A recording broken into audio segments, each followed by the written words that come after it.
The mark of the beasts. Your gods and my gods, do you or I know which are the stronger? Native proverb. East of Suez, some hold the direct control of Providence ceases, man being there handed over to the power of the gods and devils of Asia, and the Church of England Providence only exercising an occasional and modified supervision in the case of Englishmen. This theory accounts for some of the more unnecessary horrors of life in India. It may be stretched to explain my story. My friend Strickland of the police, who knows as much of natives of India as is good for any man, can bear witness to the facts of the case. Dumois, our doctor, also saw what Strickland and I saw. The inference which he drew from the evidence was entirely incorrect. He is dead now. He died in a rather curious manner, which has been elsewhere described. When Fleet came to India, he owned a little money and some land in the Himalayas, near a place called Dharamsala. Both properties had been left him by an uncle, and he came out to finance them. He was a big, heavy, genial, and an offensive man. His knowledge of natives was, of course, limited, and he complained of the difficulties of the language. He rode in from his place in the hills to spend New Year in the station, and he stayed with Strickland. On New Year's Eve there was a big dinner at the club, and the night was excusably wet. When men foregather from the uttermost ends of the empire, they have a right to be riotous. The frontier had sent down a contingent to catch him alive OS who had not seen 20 white faces for a year, and were used to ride 15 miles to dinner at the next fort at the risk of a Khyber bullet where their drink should lie. They profited by their new security, for they tried to play pool with a curled-up hedgehog found in the garden, and one of them carried the mark around the room in his teeth. Half a dozen planters had come in from the south and were talking horse to the biggest slyer in Asia, who was trying to cap all their stores at once. Everybody was there, and there was a general closing up of ranks and taking stock of our losses in dead or disabled that had fallen during the past year. It was a very wet night, and I remember that we sang Auld Lang Syne with our feet in the Polo Championship Cup, and our heads among the stars, and swore that we were all dear friends. Then some of us went away and annexed Burma, and some tried to open up the Southern and were opened up by fuzzes in that cruel scrub outside Suakum, and some found stars and medals, and some were married, which was bad, and some did other things which were worse, and the others of us stayed in our chains and strove to make money on insufficient experiences. Sleep began the night with sherry and bitters, drank champagne steadily up to dessert, then raw, rasping Capri with all the strength of whiskey, took Benedictine with his coffee, 4 or 5 whiskies and sodas to improve his pulse, stroke, spirit and bones at 2:30, winding up with old brandy. Consequently, when he came out at 3:30 in the morning, into 14 degrees of frost, he was very angry with his horse for coughing, and tried to leapfrog into the saddle. The horse broke away and went to his stables, so Strickland and I formed a guard of dishonour to take Fleet home. Our road lay through the bazaar, close to a little temple of Hanuman, the monkey god, who is a leading divinity worthy of respect. All gods have good points, just as have all priests. Personally, I attach much importance to Hanuman, and am kind to his people, the great grey apes of the hills. One never knows when one may want a friend. There was a light in the temple, and as we passed, we could hear voices of men chanting hymns. In a native temple, the priests rise at all hours of the night to do honor to their god. Before we could stop him, Fleet dashed up the steps, patted 2 priests on the back, and was gravely grinding the ashes of his cigar butt into the forehead of the red stone image of Hanuman. Strickland tried to drag him out, but he sat down and said solemnly, "She that, mark of the Bibish." I made it. Issued it fine? In half a minute the temple was alive and noisy, and Strickland, who knew what came of polluting gods, said that things might occur. He, by virtue of his official position, long residence in the country, and weakness for going among the natives, was known to the priests, and he felt unhappy. Fleet sat on the ground and refused to move. He said that good old Hanuman made a very soft pillow.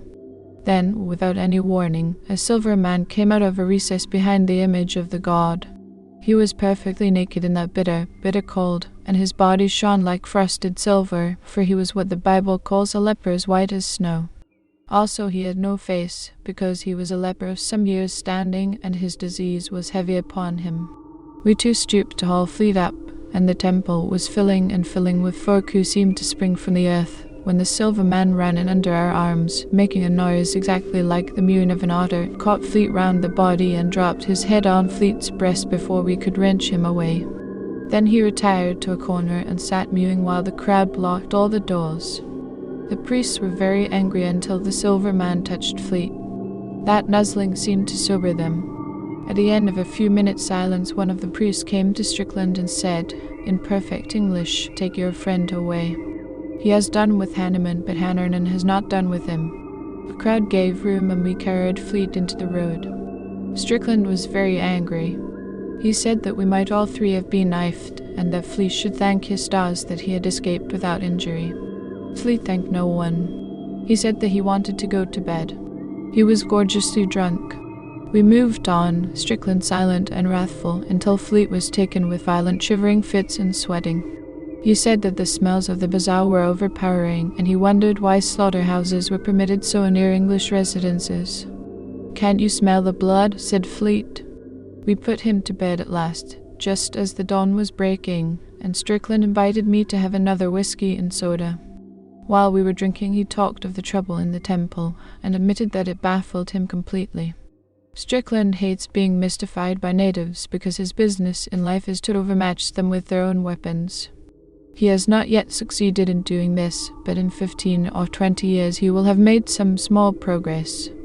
"They should have mauled us," he said, instead of mewing at us. I wonder what they meant. I don't like it one little bit.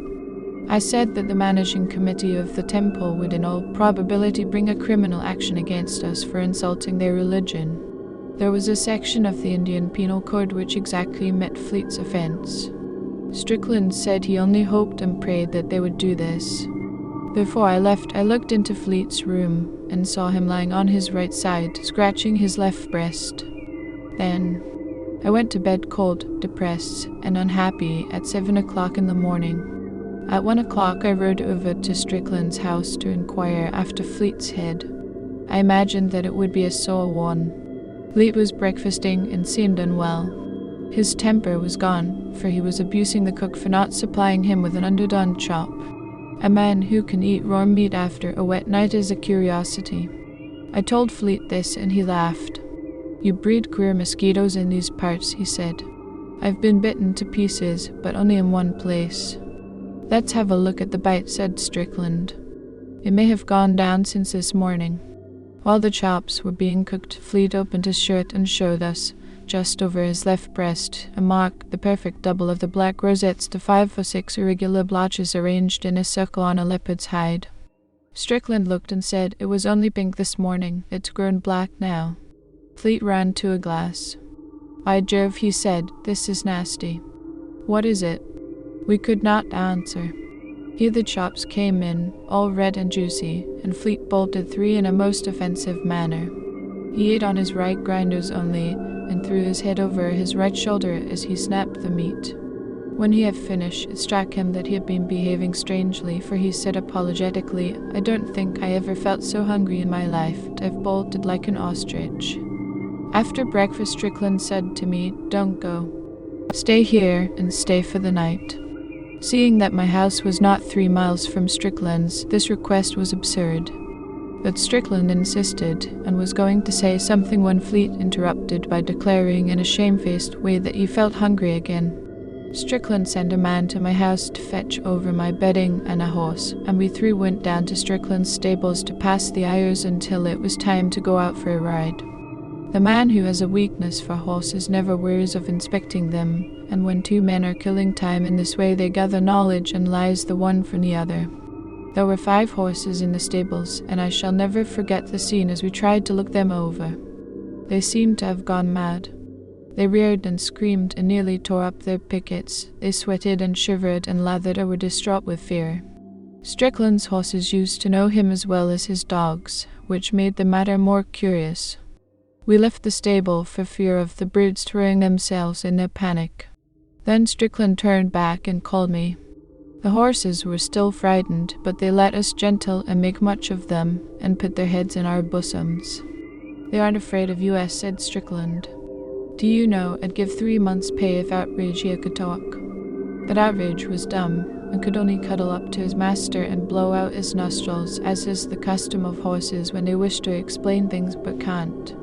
Fleet came up when we were in the stalls, and as soon as the horses saw him, their fright broke out afresh. It was all that we could do to escape from the place unkicked. Strickland said, "They don't seem to love you, Fleet." "Nonsense," said Fleet. "My mare will follow me like a dog." He went to her. She was in a loose box, but as he slipped the bars she plunged, knocked him down, and broke away into the garden. I laughed, but Strickland was not amused. He took his moustache in both fists and pulled at it till it nearly came out. Fleet, instead of going off to chase his property, on saying that he felt sleepy. He went to the house to lie down, which was a foolish way of spending New Year's Day. Strickland sat with me in the stables and asked if I had noticed anything peculiar in Fleet's manner. I said that he ate his food like a beast, but that this might have been the result of living alone in the hills, out of the reach of society as refined and elevating as I was, for instance. Strickland was not amused. I do not think that he listened to me, for his next sentence referred to the mark on Fleet's breast, and I said that it might have been caused by blister flies, or that it was possibly a birthmark newly born and now visible for the first time. We both agreed that it was unpleasant to look at, and Strickland found occasion to say that I was a fool. "I can't tell you what I think now," said he, "because you would call me a madman, but you must stay with me for the next few days, if you can. I want you to watch Fleet, but don't tell me what you think till I have made up my mind." "But I am dining out tonight," I said. "So am I," said Strickland, "and so is Fleet. At least if he doesn't change his mind." We walked about the garden smoking, but saying nothing because we were friends, and talking spoils good tobacco till our pipes were out.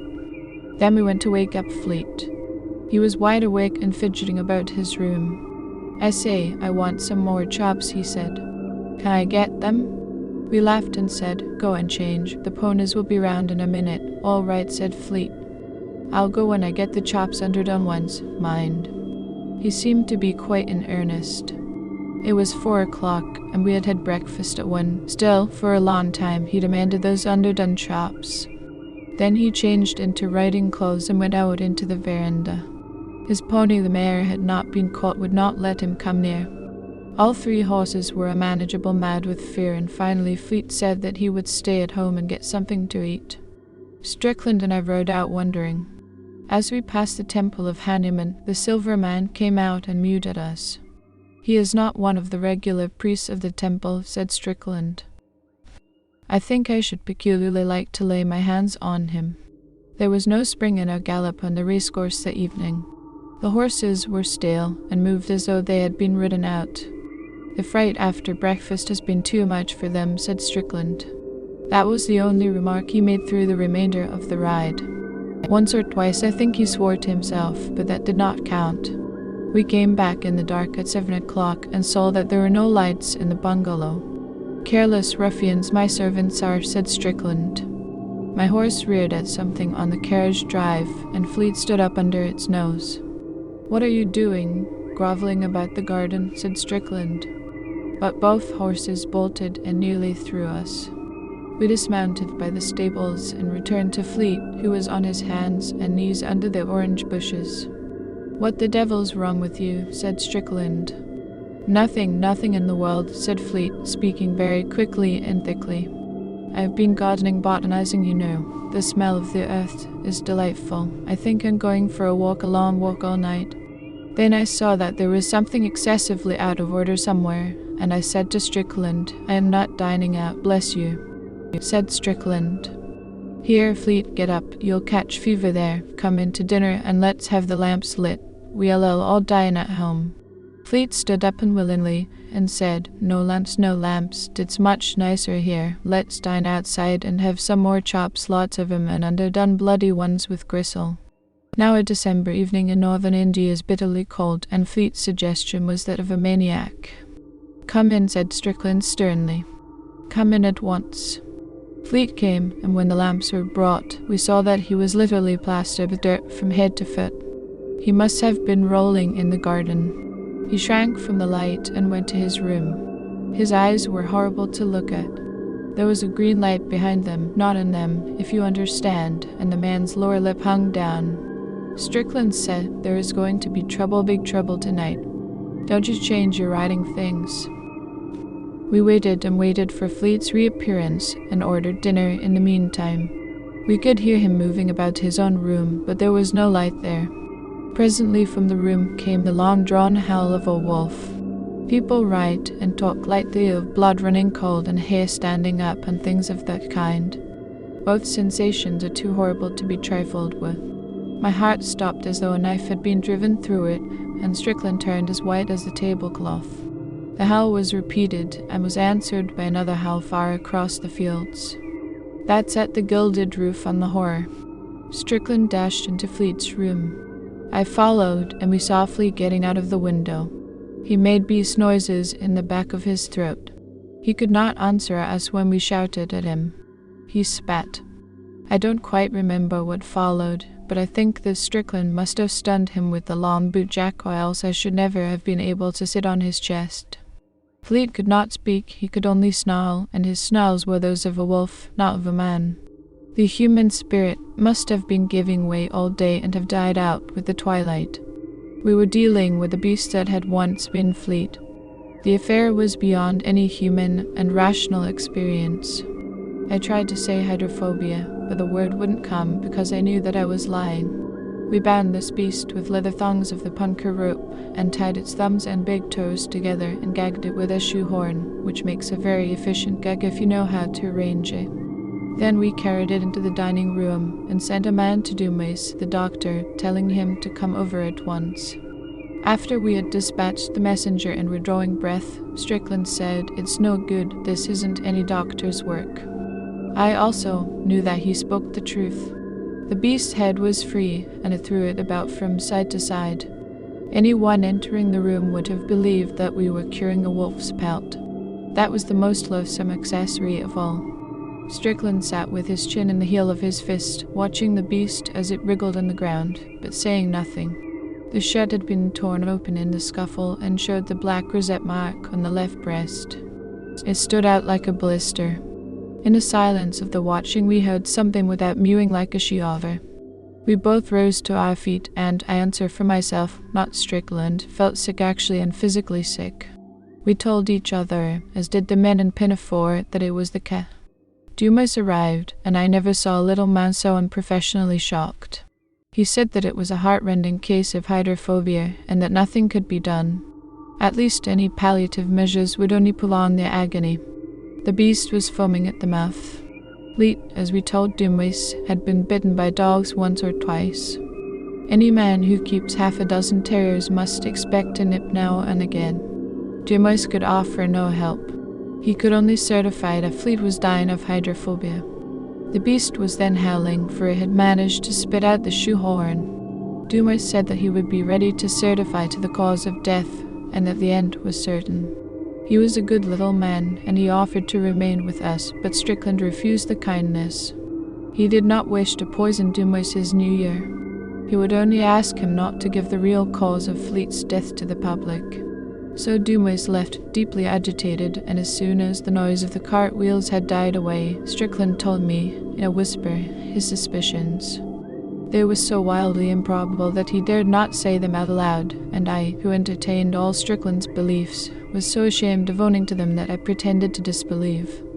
Even if the Silver Man had betitched Fleet for polluting the image of Hanuman, the punishment could not have fallen so quickly. As I was whispering this, the cry outside the house rose again, and the beast fell into a fresh paroxysm of struggling till we were afraid that the thongs that held it would give way. "Watch," said Strickland. "If this happens 6 times, I shall take the law into my own hands. I order you to help me." He went into his room and came out in a few minutes with the barrels of an old shotgun, a piece of fishing line, some thick cord, and his heavy wooden bedstead. I reported that the convulsions had followed the cry by 2 seconds in each case, and the beast seemed perceptibly weaker. Strickland muttered, "But he can't take away the life, he can't take away the life." I said, though I knew that I was arguing against myself, "It may be a cat. It must be a cat.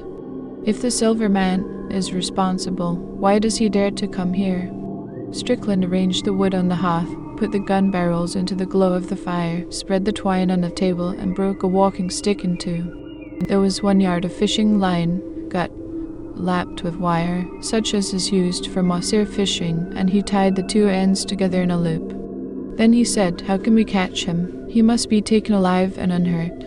I said that we must trust in Providence and go out softly with polo sticks into the shrubbery at the front of the house. The man or animal that made the cry was evidently moving round the house as regularly as a night watchman. We could wait in the bushes till he came by and knock him over. Strickland accepted the suggestion, and we slipped out from a bathroom window into the front veranda and then across the carriage drive into the bushes. In the moonlight we could see the leper coming round the corner of the house. He was perfectly naked, and from time to time he mewed and stopped to dance with his shadow. It was an unattractive sight, and thinking of poor Fleet, brought to such degradation by so foul a creature, I put away all my doubts and resolved to help Strickland from the heated gun barrels to the loop of twine from the loins to the head and back again with all tortures that might be needful. The leper halted in the front porch for a moment, and we jumped out on him with the sticks. He was wonderfully strong, and we were afraid that he might escape or be fatally injured before we caught him. We had an idea that lepers were frail creatures, but this proved to be incorrect. Strickland knocked his legs from under him, and I put my foot on his neck. He mewed hideously, and even through my riding boots I could feel that his flesh was not the flesh of a clean man. He struck at us with his hand and feet stumps. We looped the lash of a dog whip round him, under the armpits, and dragged him backwards into the hall and so into the dining room where the beast lay. There we tied him with trunk straps. He made no attempt to escape, but mewed. When we confronted him with the beast, the scene was beyond description. The beast doubled backwards into a bow as though he had been poisoned with strychnine, and moaned in the most pitiable fashion. Several other things happened also, but they cannot be put down here. "I think I was right," said Strickland. "Now we will ask him to cure this case." But the leper only mewed. Strickland wrapped a towel round his hand and took the gun barrels out of the fire. I put the half of the broken walking stick through the loop of fishing line and buckled the leper comfortably to Strickland's bedstead. I understood then how men and women and little children can endure to see a witch burnt alive, for the beast was moaning on the floor, and though the silver man had no face, you could see horrible feelings passing through the slab that took its place, exactly as waves of heat play across red-hot iron gun barrels, for instance. Strickland shaded his eyes with his hands for a moment, and we got to work. This part is not to be printed. The dawn was beginning to break when the leper spoke. His mewings had not been satisfactory up to that point. The beast had fainted from exhaustion, and the house was very still. We unstrapped the leper and told him to take away the evil spirit. He crawled to the beast and laid his hand upon the left breast. That was all. Then he fell face down and whined, drawing in his breath as he did so. We watched the face of the beast and saw the soul of Fleet coming back into the eyes. Then a sweat broke out on the forehead, and the eyes there were human eyes closed. We waited for an hour, but Fleet still slept. We carried him to his room and bade the leper go, giving him the bedstead, and the sheet on the bedstead to cover his nakedness, the gloves and the towels with which we had touched him, and a whip that had been hooked round his body. He put the sheet about him and went out into the early morning without speaking or mewing. Strickland wiped his face and sat down. A night gone far away in the city made 7 o'clock. "Exactly 24 hours," said Strickland, "and I've done enough to ensure my dismissal from the service, besides permanent quarters in a lunatic asylum. Do you believe that we are awake?" The red-hot gun barrel had fallen on the floor and was singeing the carpet. The smell was entirely real. That morning at 11 we two together went to wake up Fleet. We looked and saw that the black leper rosette on his chest had disappeared. He was very drowsy and tired, but as soon as he saw us, he said, "Oh, confound you fellows. Happy New Year to you. Never mix your liquors. I'm nearly dead." "Thanks for your kindness, but you're over time," said Strickland. "Today is the morning of the 2nd. You've slept the clock round with a vengeance." The door opened, and little Dumoise put his head in. He had come on foot, and fancied that we were leaving out Fleet. "I brought a nurse," said Dumoise. "I suppose that she can come in for what is necessary." "By all means," said Fleet cheerily, sitting up in bed. Bring on your nurses. Dumois was dumb. Strickland led him out and explained that there must have been a mistake in the diagnosis. Dumois remained dumb and left the house hastily. He considered that his professional reputation had been injured and was inclined to make a personal matter of the recovery. Strickland went out too. When he came back, he said that he had been to call on the temple of Hanuman to offer redress for the pollution of the god, and had been solemnly assured that no white man had ever touched the idol, and that he was an incarnation of all the virtues laboring under a delusion. "What do you think?" said Strickland. I said there are more things, but Strickland hates that quotation. He says that I have worn it threadbare. One other curious thing happened which frightened me as much as anything in all the night's work. When Fleet was dressed, he came into the dining room and sniffed. He had a quaint trick of moving his nose when he sniffed. "Horrid dog you smell, here," said he. "You should really keep those terriers of yours in better order. Try sulphur, Strick." But Strickland did not answer. He caught hold of the back of a chair and, without warning, went into an amazing fit of hysterics. It is terrible to see a strong man overtaken with hysteria. Then it struck me that we had fought for Fleet's soul with a silver man in that room, and had disgraced ourselves as Englishmen forever, and I laughed and gasped and gurgled just as shamefully as Strickland, while Fleet thought that we had both gone mad. We never told him what we had done. Some years later, when Strickland had married and was a church-going member of society for his wife's sake, we reviewed the incident dispassionately, and Strickland suggested that I should put it before the public. I cannot myself see that this step is likely to clear up the mystery, because, in the first place, no one will believe a rather unpleasant story, and, in the second, it is well known to every right-minded man that the gods of the heathen are stone and brass, and any attempt to deal with them otherwise is justly condemned.